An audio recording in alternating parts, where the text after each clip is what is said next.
Hello everyone. तो आज हम बात करेंगे beta oxidation of fatty acids के बारे में। ठीक है, जहाँ पे आपका एक फैटी एसिड्स का एग्जांपल है पाल्मिटेट। ठीक है, उसका ऑक्सीडेशन मतलब उसका मेटाबॉलिज्म कैसे होगा। जो मेनली आपका फैटी एसिड जो आपके डिराइव होते हैं, जो डाइटरी लिपिड से जो हमें मिलते हैं आफ्टर दी डाइजेशन और एब्जॉर्प्शन, तो उसके डाइजेशन और एब्जॉर्प्शन के बारे में हम पहले डिस्कस कर चुके हैं। ठीक है, तो उनके मतलब जब वो जो हमें फ्री फैटी एसिड मिलते हैं, जब उनका ट्रांसपोर्ट होता है या एक्टिवेशन होता है, देन वो ऑक्सीडाइज हो जाते हैं किसी में ऐसा एसिटाइल कोएंजाइम ए में। ठीक है, जिससे एनर्जी प्रोड्यूस होती है। ठीक है, मेनली जो आपका फैटी एसिड ऑक्सीडाइज होता है वो बाय दी बीटा ऑक्सीडेशन के थ्रू होता है। ठीक है, तो हम बात करते हैं beta oxidation of fatty acid के बारे में। फैटी एसिड्स इन दी सेल्स। ठीक है, जो आपका फैटी एसिड जब सेल्स में पहुंच जाता है, then are generally oxidised by beta oxidation. जो आपका फैटी एसिड जो है ऑक्सीडाइज होगा by the beta oxidation process के थ्रू होगा। फिर उसके बाद in which two carbon units, जब आपका बीटा ऑक्सीडेशन प्रोसेस होगा किसका, फैटी एसिड का, तो उस टाइम पे क्या होता है, इन विच टू कार्बन यूनिट्स मतलब दो कार्बन की यूनिट्स क्या हो जाती हैं, सीक्वेंशियली रिमूव्ड, मतलब वन बाई वन मतलब सीक्वेंस से वो रिमूव्ड होने लगती है, beginning from the carboxyl end of the fatty acid. जो मतलब कहाँ से स्टार्ट होगा दो कार्बन का रिमूव होना, बाय दी जो आपका फैटी एसिड है उसमें फैटी एसिड में जो आपका कार्बोक्सिल एंड है, वहाँ से आपके दो कार्बन यूनिट्स रिमूव होने स्टार्ट होने लग जाएंगी। ठीक है, देन उसके बाद हमें क्या मिलेगा, जो फैटी एसिड हमें किस फॉर्म में मिलेगा, in the form of acetyl coenzyme A. Then आपका जब एसिटाइल कोएंजाइम ए आपके टीसी साइकिल में इन्वॉल्व हो जाता है, देन वो एनर्जी प्रोड्यूस करता है। तो इस प्रोसेस को हम बोलते हैं, it is called as beta oxidation. Beta oxidation क्यों बोलते हैं, because oxidation of fatty acid occurs at the beta carbon atom.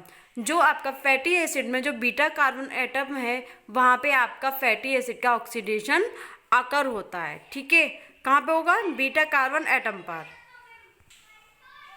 तो आपका जो beta oxidation of fatty acid मतलब जो आपका फैटी एसिड का जो मेटाबॉलिज्म होगा वो by the process beta oxidation के थ्रू होता है। ठीक है, तो बीटा ऑक्सीडेशन कहाँ होगा, जो आपका फैटी एसिड का जो स्ट्रक्चर है उसमें जो बीटा कार्बन एटम है वहाँ पर होगा।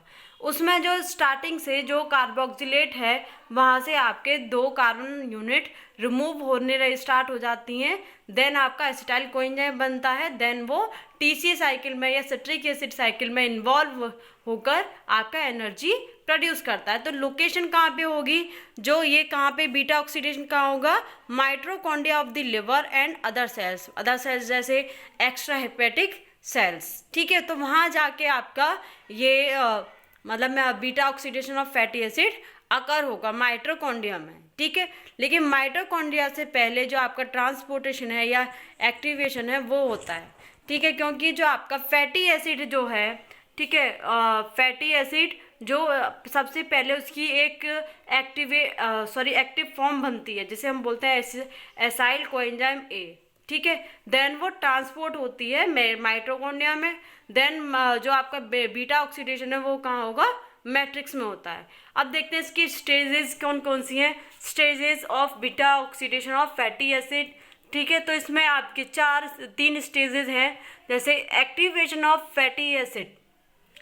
ठीक है, जो आपका फैटी एसिड है तो वो क्या है, उसकी एक्टिव फॉर्म में कन्वर्ट होगा। फैटी एसिड जो है क्या कौन सी फॉर्म होगी, एसाइल कोएंजाइम ए, जो कि फैटी एसिड की एक्टिव फॉर्म है, वो कहाँ कहाँ प्रोड्यूस होगी, ये कहाँ बनती है, आपकी साइटोसोल में। ठीक है, then transport of activated fatty acid, जो आपका एक्टिवेटेड फैटी एसिड है जो कौन सा है, वो एसाइल कोएंजाइम है, जो कि ट्रांसपोर्ट होगा। ठीक है, कहाँ ट्रांसपोर्ट होगा, माइटोकॉन्ड्रिया में। देन आपका बीटा ऑक्सीडेशन, जो मेन प्रोसेस है फैटी एसिड का वो है बीटा ऑक्सीडेशन। उससे पहले बीटा ऑक्सीडेशन से पहले दो प्रोसेस होंगे, एक एक्टिवेशन और ट्रांसपोर्टेशन। ठीक है, बीटा ऑक्सीडेशन में जो प्रोसेस है ये कहाँ आकर होगा, मैट्रिक्स में होगा। ठीक है। जो बीटा ऑक्सीडेशन होगा इसमें 4 प्रोसेस होंगे। तो पहला होगा ऑक्सीडेशन बाय एफएडी। जो ऑक्सीडेशन होगा किसका, एसाइल कोएंजाइम ए का, वो बाय दी एफएडी होगा, मतलब फ्लेविन एडेनिन डाइन्यूक्लियोटाइड के थ्रू, जो कि एक कोएंजाइम है। देन वो रिड्यूसिंग इक्विवेलेंट जनरेट करता है, जिससे आपके 2 एनर्जी मॉलिक्यूल प्रोड्यूस होते हैं। देन आपका क्या है, कौन सा प्रोसेस होगा, हाइड्रेशन। इसमें जो वाटर हाइड्रोजन है वो ऐड हो जाएगा। Then oxidation by NAD. तो एनएडी मतलब निकोटिनामाइड एडेनिन डाइन्यूक्लियोटाइड, इसके थ्रू ऑक्सीडेशन होगा। देन क्लीवेज, मतलब जो बॉन्ड है वो उसमें 2 मतलब एक कॉम्प्लेक्स होगा, उसको ब्रेक डाउन कर देगा किसमें, एसाइल कोएंजाइम ए और एसिटाइल कोएंजाइम ए में। ठीक है, जिस तरह से आपका आगे आपका जो है एसिटाइल कोएंजाइम ए जो टीसीएस साइकिल में जाके एनर्जी प्रोड्यूस करता है। अब देखते हैं इसमें आपका पाथवे क्या है। तो पहली स्टेजेस है हमारी activation of acyl coenzyme A. ठीक है, तो ये आपका फैटी एसिड है। ठीक है, यहाँ पे जो बीटा कार्बन है एटम, तो यहाँ पे जो स्टार्टिंग में यहाँ से जो रिमूवल होगा या जो रिमूव होंगे वो यहाँ से स्टार्ट होंगे। ठीक है, तो फैटी एसिड जो है, जो उसकी फैटी एसिड की एक्टिव फॉर्म है वो इसमें कन्वर्ट हो जाएगा, जो कि होता है एसाइल कोएंजाइम ए। ठीक है, तो ये जो फैटी एसिड है वो कैटालाइज होगा by the acyl coenzyme A synthetase और थायोकाइनेज। ठीक है, तो इसमें जो आपका एसिटाइल कोएंजाइम ए इसको कैटालाइज करेगा। ठीक है, in the presence of ATP. ठीक है, एटीपी की प्रेजेंस में ये इसको कैटालाइज करेगा और यहाँ पे इसको कोएंजाइम ए जो है कोएंजाइम ए की रिक्वायरमेंट भी रहेगी। तो दोनों में से जो आपका ये एजिट यहाँ पे आ जाएगा, यहाँ से स्टार्टिंग होगी, तो यहाँ से एक ओ जो है रिमूव हो जाएगा। देन आपका एक एच यहाँ से, ठीक है, तो एक एच यहाँ से हो गया और एक ओ यहाँ से हो गया, यहाँ से रिमूव हो जाएगा। देन आपका क्या बनेगा, यहाँ पे एजिट आ जाएगा। देन आपका एस और कोएंजाइम ए।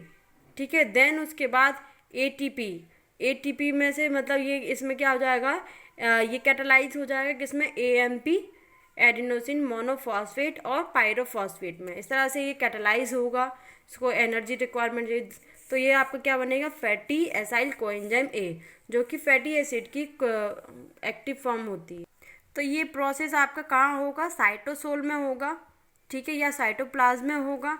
तो ये प्रोसेस हो गया एक्टिवेशन ऑफ एसाइल कोएंजाइम ए, मतलब या एक्टिवेशन ऑफ फैटी एसिड, जो कि एक्टिव फॉर्म में कन्वर्ट होगा। देन इसका ट्रांसपोर्टेशन होगा। ठीक है, ये ट्रांसपोर्ट होगा किसमें, माइटोकॉन्ड्रिया में। ठीक है, ये आपकी माइटोकॉन्ड्रिया की मेम्ब्रेन है, जो कि आपका एसाइल कोएंजाइम है वो क्रेटिनिन ट्रांसपोर्ट सिस्टम से या आपका जो मैट्रिक्स में ट्रांसपोर्ट होगा। तो अब हम देखते हैं कैर्निटाइन ट्रांसपोर्ट सिस्टम क्या होता है। ये आपका एसाइल कोएंजाइम ए है। ठीक है, ये आपकी माइटोकॉन्ड्रिया की मेम्ब्रेन है। यहाँ पे जो एंजाइम होगा ट्रांसलोकेज है। ठीक है, देन आपका जो कैर्निटाइन है वो एसाइल कोएंजाइम के साथ कंडेंस होके इसमें से कोएंजाइम ए रिमूव कर देगा। देन आपका क्या बनेगा, एसाइल कैर्निटाइन बन जाएगा। देन वो आपका ट्रांसलोकेज की हेल्प से देन ये इसको कैटालाइज करेगा। देन वो एंट्री कर जाएगा किसमें, आपका मैट्रिक्स में। तो आपका क्या बनेगा, एसाइल कैर्निटाइन आपका यहाँ पे आपका ट्रांसपोर्ट हो जाएगा इनर मेम्ब्रेन में या मैट्रिक्स में। देन आपका एसाइल कैर्निटाइन जो है वो फिर से कैर्निटाइन में कन्वर्ट हो जाएगा by the CAT second. CAT second मतलब कैट सेकेंड होता है कैर्निटाइन एसाइल ट्रांसफरेज। ठीक है, तो आपका जो कैर्निटाइन है वो ट्रांसफ़र हो जाएगा। देन आपका एसाइल कोएंजाइम जो है वो फिर से मिल जाएगा। जो आपका ये एंजाइम जो है इसको एसाइल कैर्निटाइन को कैटालाइज करेगा बाय दी कोएंजाइम के। ठीक है, जिससे हमें मिल जाएगा फिर से फैटी एसिड की एक्टिव फॉर्म मिल जाएगी, जो कि होते हैं एसाइल कोएंजाइम ए। ठीक है, देन आपका कैर्निटाइन फिर से ट्रांसलोकेज की वजह से जो आउटर मेम्ब्रेन है माइटोकॉन्ड्रिया की वो वहाँ पहुँच जाएगा। इस तरह से ये साइकिल जो है जो कैर्निटाइन ट्रांसपोर्ट सिस्टम है इस तरह से वर्क करता है। ठीक है। देन आपका जब आपका एसाइल कोएंजाइम आपके मैट्रिक्स में पहुंच जाएगा, देन यहाँ से आपकी स्टार्ट होती है बीटा ऑक्सीडेशन प्रोसेस। तो आपके कैर्निटाइन ट्रांसपोर्ट सिस्टम से आपका फैटी एसिड जो आपका एक्टिव फॉर्म है फैटी एसाइल कोएंजाइम ए, वो आपका मैट्रिक्स में पहुंच जाएगा। ठीक है, तो ये हो गया ये प्रोसेस यहाँ से आपका यहाँ तक transport of acyl coenzyme A. ठीक है, देन यहाँ से आपका स्टार्ट होता है बीटा ऑक्सीडेशन। ठीक है, तो यहाँ पे आपका जो है ये बीटा है।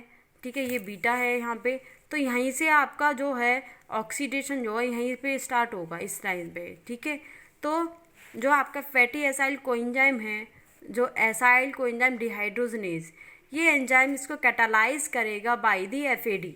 तो एफएडी इसको कैटालाइज करेगा तो हमें क्या प्रोड्यूस होगा, FADH2। FADH2 हमें यहाँ पे फॉर्म हो जाएगा। देन जो आपका FADH2 जो है ETC में इन्वॉल्व होने के बाद 2 ATP मॉलिक्यूल जनरेट करता है। ठीक है, तो ये हो गया आपका ऑक्सीडेशन। तो ऑक्सीडेशन कैसे होगा, ऑक्सीडेशन में इसमें क्या होगा आपका रिमूवल ऑफ हाइड्रोजन ग्रुप। तो इसमें जो है आपका CH और CH यहाँ से मतलब 2 हाइड्रोजन ग्रुप जो है 2 हाइड्रोजन यहाँ से रिमूव हो जाएंगे, तो देन आपका FADH2 बन जाएगा। तो यहाँ पे क्या बन जाएगा, अनसैचुरेटेड फैटी एसिड बन जाएगा। ठीक है, देन ये एंजाइम इसको कैटालाइज करेगा एसाइल कोएंजाइम डिहाइड्रोजनेज।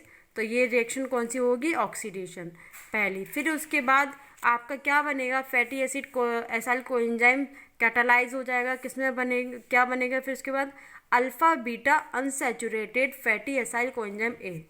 तो ये बीटा है, देन ये अल्फा है, तो ये क्या होगा, अनसैचुरेटेड हो गए, डबल बॉन्ड आ गया, तो ये फॉर्म हो जाएगा। देन आपका जो एनॉइल कोएंजाइम हाइड्रेटेज एंजाइम इसको कैटालाइज करेगा by the addition of water, क्योंकि यहाँ पे जो प्रोसेस है वो है हाइड्रेशन। सेकेंड प्रोसेस कौन सा है, हाइड्रेशन। इसमें जब H2 मॉलिक्यूल इन्वॉल्व हो जाएगा तो देन आपका क्या बनेगा, R। ठीक है, यहाँ पे आपको जैसे ही है CH के पास OH हो जाएगा, देन यहाँ पे CH के पास फिर से क्या हो जाएगा, H हो जाएगा। इस तरह से आपका जो बीटा जो अनसैचुरेटेड था वो सैचुरेटेड हो जाएगा। देन यहाँ पे आपका एजिड मतलब जो H2 मॉलिक्यूल है वो यूटिलाइज हो जाएगा। तो ये हो गया आपका हाइड्रेशन प्रोसेस। तो जब ये इसको कैटालाइज कर देगा तो आपका क्या बनता है, L beta hydroxy fatty acyl coenzyme A. ठीक है, देन आपका L beta hydroxy fatty acyl coenzyme catalyse होगा by the beta hydroxy acyl coenzyme dehydrogenase enzyme की वजह से। ये इसको कैटालाइज करेगा by the NAD nicotinamide adenine dinucleotide. ठीक है, तो ये जो रिएक्शन होगी वो होगी ऑक्सीडेशन। ठीक है, यहाँ से जो आपका फिर से जो है H जो है यहाँ से रिमूव हो जाएंगे, एक H यहाँ से रिमूव हो जाएगा, देन और मतलब 2 H यहाँ से रिमूव हो जाएंगे, तो वो किस में ऐड आ जाएंगे, इसमें फिर आपका क्या बनेगा, NADH और एक और आपका हाइड्रोजन आयन। ठीक है, इस तरह से बनेगा। देन वो ETC साइकिल में फिर से पहुंच जाएगा। ETC साइकिल में जाके पहुंच के वो कितने ATP मॉलिक्यूल जनरेट करेगा, 3। ठीक है, तो आपका beta hydroxy acyl coenzyme dehydrogenase इसको कैटालाइज करेगा, देन आपका बनेगा beta keto fatty acyl coenzyme A. जो आपका ये बीटा है, ठीक है, बीटा पर यहाँ पे क्या बनेगा, आपका कीटो ग्रुप ऐड हो जाएगा। ठीक है, तो आपका यहाँ पे कीटो ग्रुप ऐड हो जाएगा तो ये आपका क्या बन जाएगा, beta keto fatty acyl coenzyme A. ठीक है, देन आपका क्लीवेज होगा, ये ऑक्सीडेशन हो गया, फिर उसके बाद क्लीवेज होगा मतलब ब्रेकडाउन होगा। जो beta keto fatty acid fatty acyl coenzyme है जिसमें थायोलेज को एंजाइम जो है बाय कोएंजाइम। ठीक है, ये दोनों कोएंजाइम एक जो है इसको कैटालाइज कर देगा। ठीक है, किस में कैटालाइज करेगा, मतलब इसको ब्रेक डाउन कर देगा। ब्रेक डाउन कहाँ से कर देगा, आपके यहाँ पे आके कि आपका क्लीवेज हो जाएगा, मतलब यहाँ क्लीवेज हो जाएगा मतलब RCO। तो देन आपका यूँ यहाँ से S कोएंजाइम A यहाँ ऐड हो जाएगा। देन आपका क्या बनेगा, जो आपका एक H है वो यहाँ ऐड हो जाएगा। देन आपका क्या बनेगा, CH3 से डबल बॉन्ड O और S कोएंजाइम A। ठीक है, ये आपका एसिड यहाँ आ जाएगा, तो आपका हमको एक तो क्या मिलेगा, फैटी एसिड कोएंजाइम ए मिलेगा और एसिटाइल कोएंजाइम ए मिलेगा, जो कि फैटी एसिड की एक और फॉर्म मिलेगी जो कि शॉर्टेंड बाय 2 कार्बन एटम। तो मैंने बताया था इसमें 2 कार्बन एटम जो है रिमूव हो जाएंगे। ठीक है, तो बीटा ऑक्सीडेशन में जो आपका फैटी एसाइल कोएंजाइम कहाँ है, ये है। ठीक है, इसमें आपके कितने कार्बन है, 1 2 3। ठीक है, तो देन इसमें कितने रह गए आपके, इसमें नहीं है, इसमें एक ही रह जाएगा। तो कितने यूनिट इसमें से चली गई आपकी, 1 और 2 कार्बन यूनिट इसमें से रिमूव हो जाएंगी। देखो इसमें 2 कार्बन यूनिट नहीं है। तो ये हो गया beta oxidation of fatty acid. जो आपका फैटी एसिड जो जब उसका ऑक्सीडेशन होगा तो आपको क्या बनेगा, फैटी एसाइल कोएंजाइम ए और एसिटाइल कोएंजाइम ए मिलेगा। ठीक है, तो देन आपका जो फैटी एसिटाइल कोएंजाइम जो है वो आपका इन्वॉल्व हो जाएगा सिट्रिक एसिड साइकिल में। देन इसमें आपका 10 एटीपी मॉलिक्यूल जनरेट होते हैं और जो एसिटाइल कोएंजाइम में जो हमारा जो कार्बन डाइऑक्साइड जो कार्बोक्सिलेट जो है वो रिमूव होगा और वाटर मॉलिक्यूल, जिस तरह से ये आपका beta oxidation of fatty acid बन जाता है। ठीक है, ये हो गया आपकी beta oxidation of fatty acid. तो आपका अब बात करते हैं energetics of beta oxidation of fatty acid, लेकिन आपके सिलेबस में दे रखा पाल्मिटिक एसिड। ठीक है, तो अब हम बात करते हैं beta oxidation of palmitoyl coenzyme A. जो आपके पाल्मिटिक एसिड में जो कार्बन होते हैं उसमें 16 कार्बन होते हैं। ठीक है, जो कि फिर उसके बाद अंडरगो 7 साइकिल, जो इसमें ऑक्सीडेशन होगा देन उसमें 7 साइकिल प्रोड्यूस होंगी। Then to yield 8 acetyl coenzyme A. जब इनका 16 कार्बन पाल्मिटॉइल जो है जब इनका ऑक्सीडेशन होगा तो देन आपके 8 एसिटाइल कोएंजाइम जो है कंपाउंड प्रोड्यूस होंगे। देन आपका जो एसिटाइल कोएंजाइम ए जो है एंटर करेगा किसमें, टीसीए साइकिल में, and completely oxidise to carbon dioxide and H2। ठीक है, तो इस तरह से कुछ प्रोसेस है, जैसे ये पाल्मिटॉइल कोएंजाइम ए। ठीक है, और इसमें 7 आपके कोएंजाइम ए प्रोड्यूस होंगे, 7 ही FAD होंगे और 7 ही NAD होंगे और 7 वाटर मॉलिक्यूल होंगे। ठीक है, इस तरह से आपका ये इनका ऑक्सीडेशन होगा। देन आपका क्या मिलेगा, 8 एसिटाइल कोएंजाइम ए मिलेंगे हमें, 7 FADH2 ये रिड्यूसिंग इक्विवेलेंट मिलेगा, देन 7 NADH हमें मिलेगा देन हमें 7 हाइड्रोजन आयन मिलेंगे। ठीक है, तो ये आपका पाल्मिटॉइल कोएंजाइम ए का स्ट्रक्चर है, जिसमें ये कितने मतलब कार्बन है, इसमें 16 कार्बन का है, पाल्मिटिक एसिड में 16 कार्बन का है। देन जब इनका ऑक्सीडेशन होगा तो इसमें 7 साइकिल प्रोड्यूस होंगी। ठीक है, तो कितनी साइकिल इसमें 7 साइकिल है, तो 7 ही NAD है और 7 ही FAD है। देन वो ETC में जाके 3 मॉलिक्यूल जनरेट करेगा ATP के, तो 7 × 3 कितने हो गए, 21। FADH2 कितने प्रोड्यूस करता है ATP, 2 ATP, तो 7 × 2 कितने हो गए, 14, तो टोटल कितना हो गया, 35। ठीक है, देन आपके जो 8 एसिटाइल कोएंजाइम जो है TC साइकिल में इन्वॉल्व हो जाएंगे। ठीक है, देन जो आपका acetyl coenzyme citric acid cycle में कितने प्रोड्यूस करता है, 12 करता है। ठीक है, 12 ATP जनरेट करेगा। देन आपका 8 एसिटाइल है तो 12 × 8 कितने हो गए, 96 ATP। ठीक, पूरा मैकेनिज्म के थ्रू एक टेबल बना रखी है इसमें, यहाँ पे मैकेनिज्म है, यहाँ पे ATP ईल्ड है। बीटा ऑक्सीडेशन ऑफ 7 साइकिल है, जिसमें आपका NADH और FADH2। ठीक है, तो ये आपके 3 मॉलिक्यूल मिलेंगे, इसमें 2 मॉलिक्यूल मिलेंगे किसमें, ET साइकिल में। तो आपके इसमें 7 × 3 21, 7 × 2 तो 14। ठीक है, फ्रॉम एसिटाइल कोएंजाइम ए जो कि हमारे कितने मिलेंगे, एसिटाइल कोएंजाइम ए 8 हमें कंपाउंड मिलेंगे। देन इसमें क्या है, each molecule of acetyl coenzyme oxidised into TC cycle provide 12 ATP। जब वो उनका ऑक्सीडेशन होगा तो देन वो हमें कितने ATP मॉलिक्यूल मिलेंगे, 12 मिलेंगे, 12 मिलेंगे। तो 12 × 8 कितने हो गए, 96। तो total energy from 1 molecule of palmitoyl तो कितने मिलेंगे टोटल, 21 14 और 19 6, तो 131 हो गए। ठीक है। एनर्जी यूटिलाइज फ्रॉम एक्टिवेशन, जब हमारी एनर्जी यूटिलाइज हुई है तो वहाँ पे आपके कितने एनर्जी मॉलिक्यूल माइनस होंगे, 2 माइनस हो जाएंगे। देन हमारा कितना मिलेगा, नेट यील्ड ऑफ एटीपी, मतलब टोटल कितने हो जाएंगे, 131 माइनस 2 इज इक्वल टू 129। ठीक है। तो हमें कितने मिलेंगे, 129 एटीपी मॉलिक्यूल जनरेट होंगे, किसमें, beta oxidation of fatty acid, किसका, पाल्मिटिक एसिड का। तो आपका जो beta oxidation of fatty acid है वो जनरली आपका ब्रोकन डाउन होके क्या प्रोड्यूस करता है, एनर्जी। और जो आपका फैटी एसिड जो है जनरली ऑक्सीडाइज होगा, मोस्टली ऑक्सीडाइज होता है किसमें, बीटा ऑक्सीडेशन के थ्रू। ठीक है। तो ये हो गया आपका beta oxidation of fatty acid.